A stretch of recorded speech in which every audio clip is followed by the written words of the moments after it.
Hey everybody, welcome back to the Dungeon Dive. Daniel here. I hope you're doing well, and if you're not, I hope you are soon. Okay, today on the channel we are taking a look at Buffy the Vampire Slayer, the board game. And this is the version by Linvander and Jasco.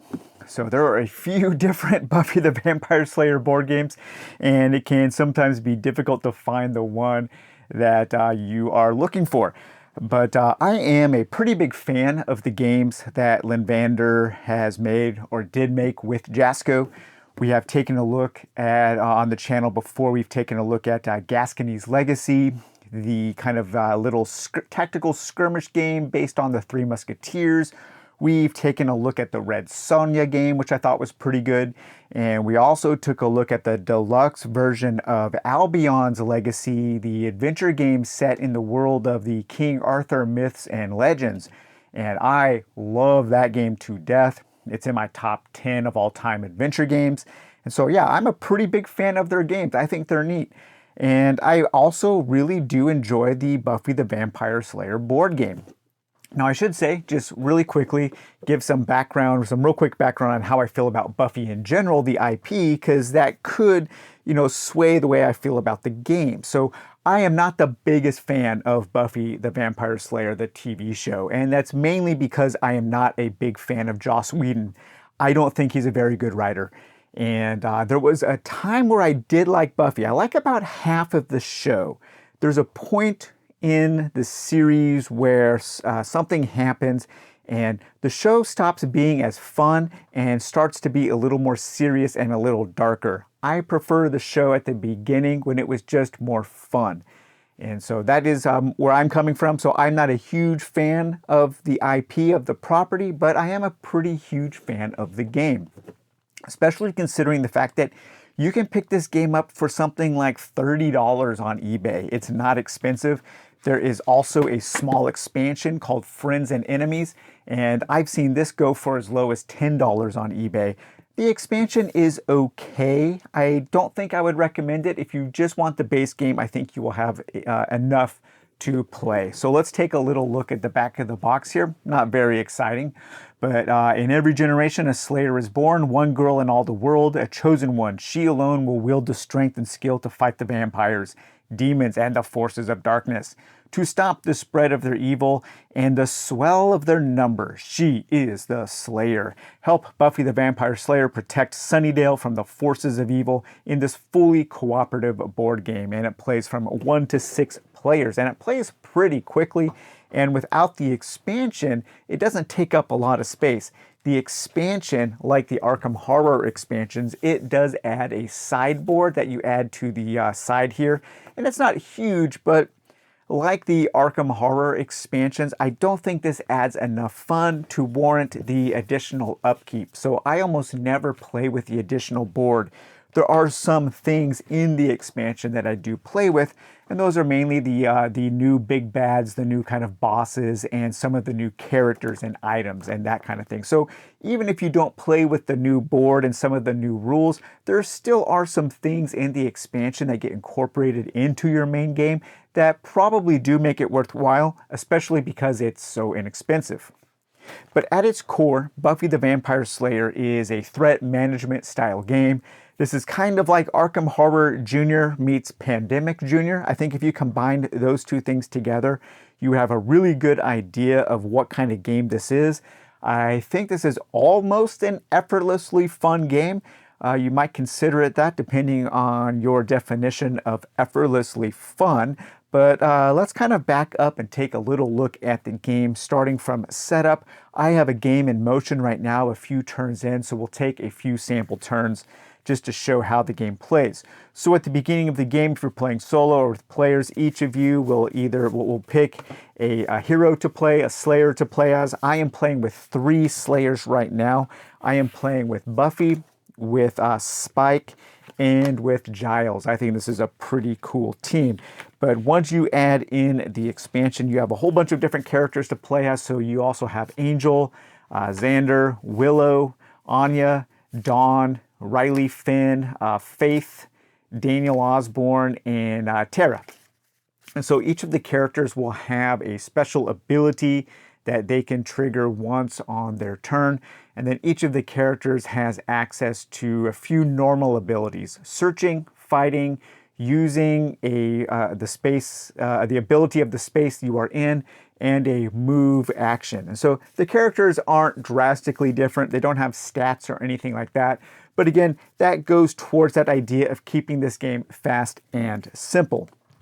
So one of the things I really do like about this game is each of the characters will have 4 different actions, and you have 3 regular actions, and those 3 regular actions can be spent to do any of the basic actions: searching, fighting, using the space ability, or moving.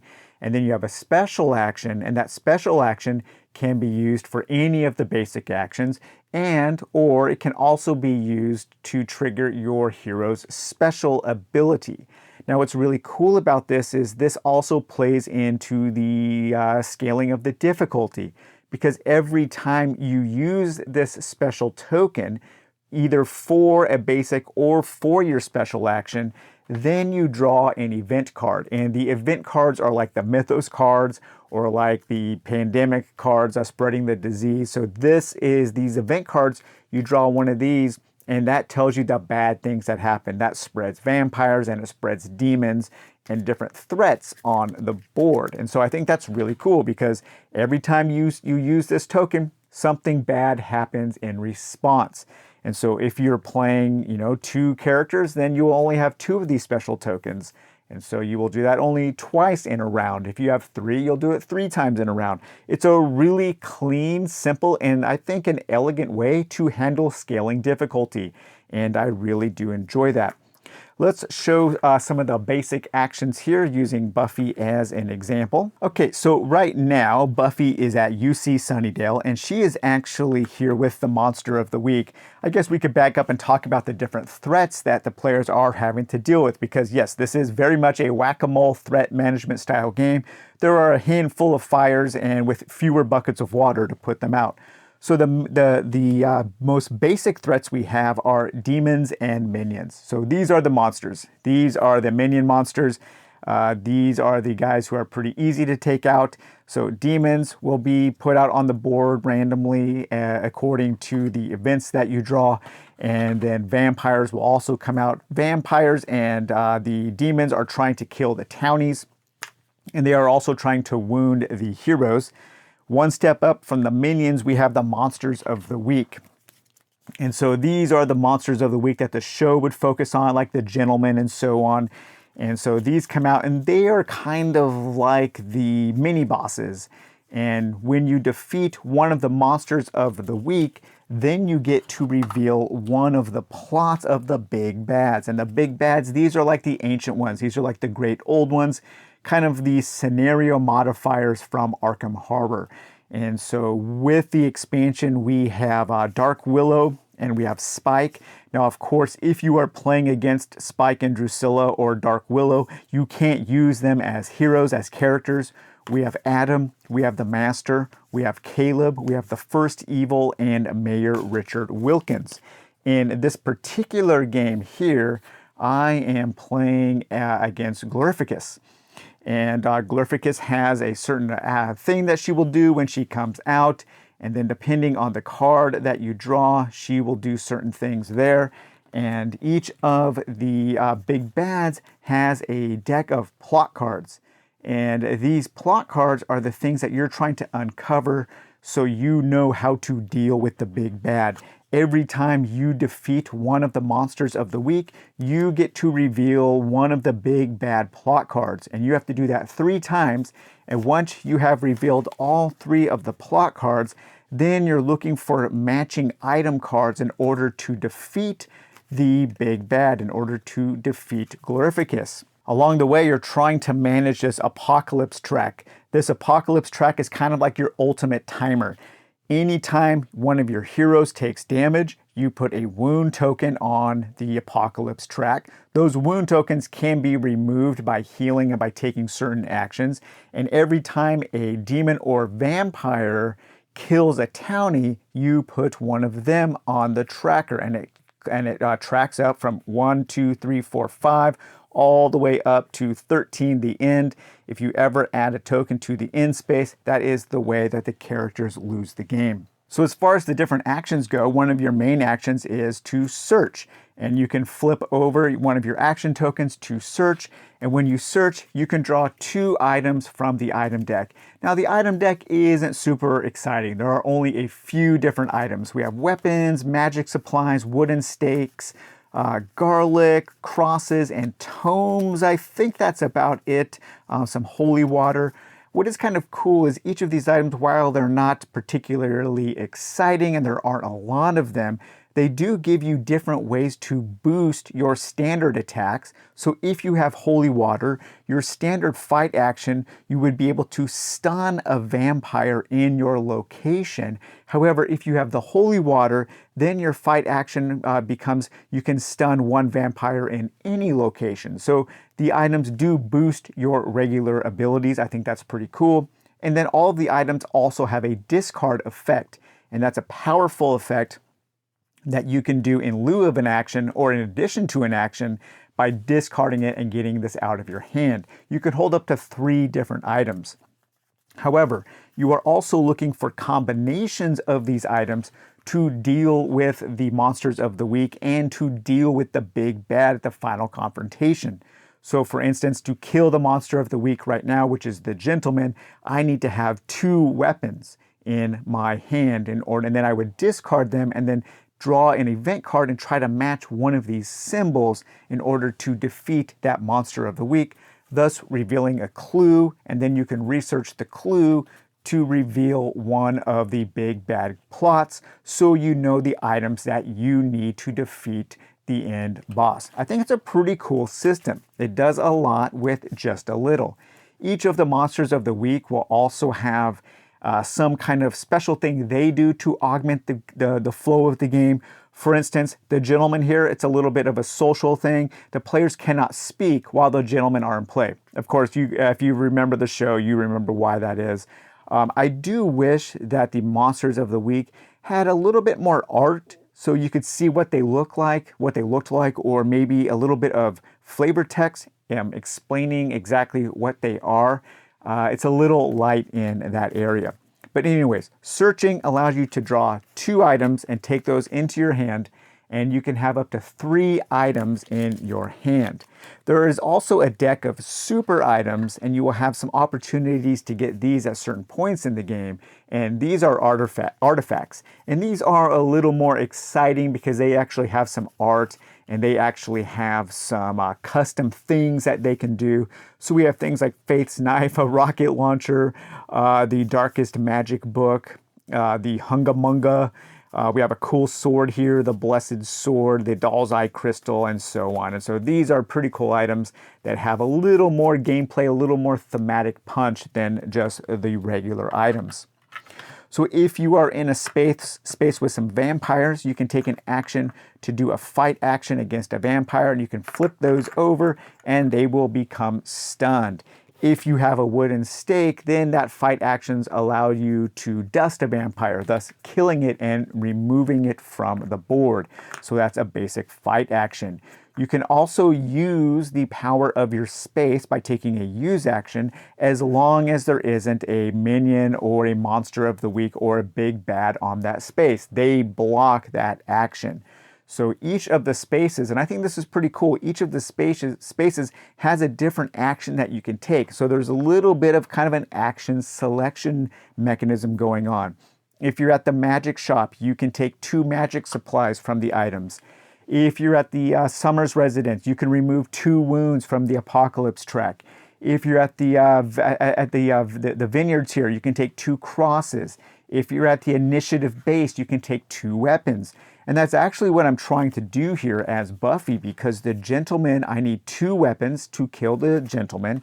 And so Buffy is here. Now, when you move, you can actually move to any space. You don't have to follow these arrows. You're not moving from space to space. So that's kind of where the movement is a little more action selection rather than just simple movement.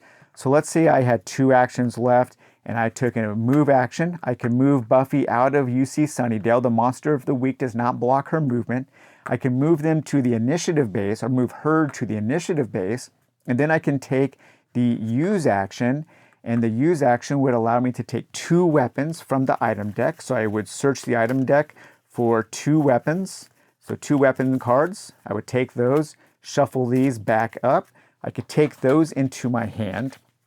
Let's say I had an additional action available as well. I could take this action here to move back to UC Sunnydale. Now I'm at the Monster of the Week spot, and then I can now use my special action as a way to kill, as a way to fight the Monster of the Week, needing to discard 2 of my weapon cards. And then also, I would have to draw an event card and look for either one of these symbols to defeat the gentleman. And we have the pentagram, we match the symbol, so the Monster of the Week has been defeated. I would replace them with a clue, which can be searched in order to reveal a plot. And then, because I used my special token there, now I have to draw an event card for the game to fight back. And here, a vampire lurks at the Summers residence, so we'll add a vampire to the Summers residence. We would add a townie needs help at Glorificus's mansion, so I will add a townie to her mansion, which is just up here off camera, and move 1 vampire towards the nearest townie. Let's see. The nearest townie, there's 2 townies here, so we have 1 at Glorificus mansion and 1 at the city hall. We have a vampire here. I will choose to move this vampire up just off camera here to the Glorificus mansion. And then now it would be the enemy's turn. After all of the characters have taken their actions, the enemies move. The enemies move at kind of a simple AI routine. They move towards townies who aren't being protected, or they might move towards characters. Then they would do damage to characters. They would kill townies, and then you kind of rinse and repeat and so on. So yeah, I think this game is pretty cool. It's relatively simple, but what I like is the simplicity makes the game really fast. The turns are really quick, and I like that you don't actually have to move from one space to the next. So I like that kind of action selection mechanism with the different spaces. It gives you a lot to think about. There are a lot of different spaces in Sunnydale, and a lot of them have really cool things that you can do.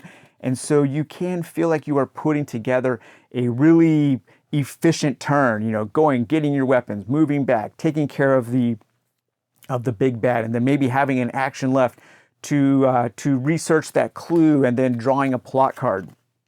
There are a lot of times where the turns feel really eventful. However, at the end of each one of your turns, you are going to have to draw one of these event cards, and the things start piling up really quickly. I mean, just look at Angelus's mansion here. There are 4 vampires. They're having some kind of vampire committee meeting here. Vampire the Masquerade, a LARP going on there. And so this is something that I definitely need to take care of. And Buffy, one of her special powers, or her special power is she can move and stun a vampire at the same time. Sometimes some special powers you can stun every enemy. Stunned enemies, when it is the monster's turn, stunned enemies don't get to activate. They just get to turn over to their non-stunned size. So that's pretty easy. You can place some garlic strategically in some areas, and that will prevent some monsters from activating or moving into those areas. So yeah, things start to pile up really, really quickly, especially if you are playing with that expansion board, because with this expansion board, you also add in a kind of whole new threat, and that is the threat of these soldiers who are working for that institute. I think Adam was their leader, if I'm remembering correctly, some kind of like cyborg guy or something, some kind of super cyborg soldier. But these soldiers are going out, and they are actually on their own mission to kill demons. And they are to capture demons, and if they ever capture enough demons, 6 demons here, then they meet their goal, and that is an additional way to lose the game. And so with that sideboard, we also have a military action deck, which is like your event deck, and this dictates what happens on your sideboard, how different demons and vampires and soldiers might activate on that sideboard. So again, it's kind of a whole nother layer of things to keep track of. And for me, this layer doesn't add a matching amount of fun. And so I prefer to just play with the base game, using some of the modular things from the expansion, some of the new heroes and big baddies and some of the new artifacts or items and whatnot. But I have a lot of fun with this.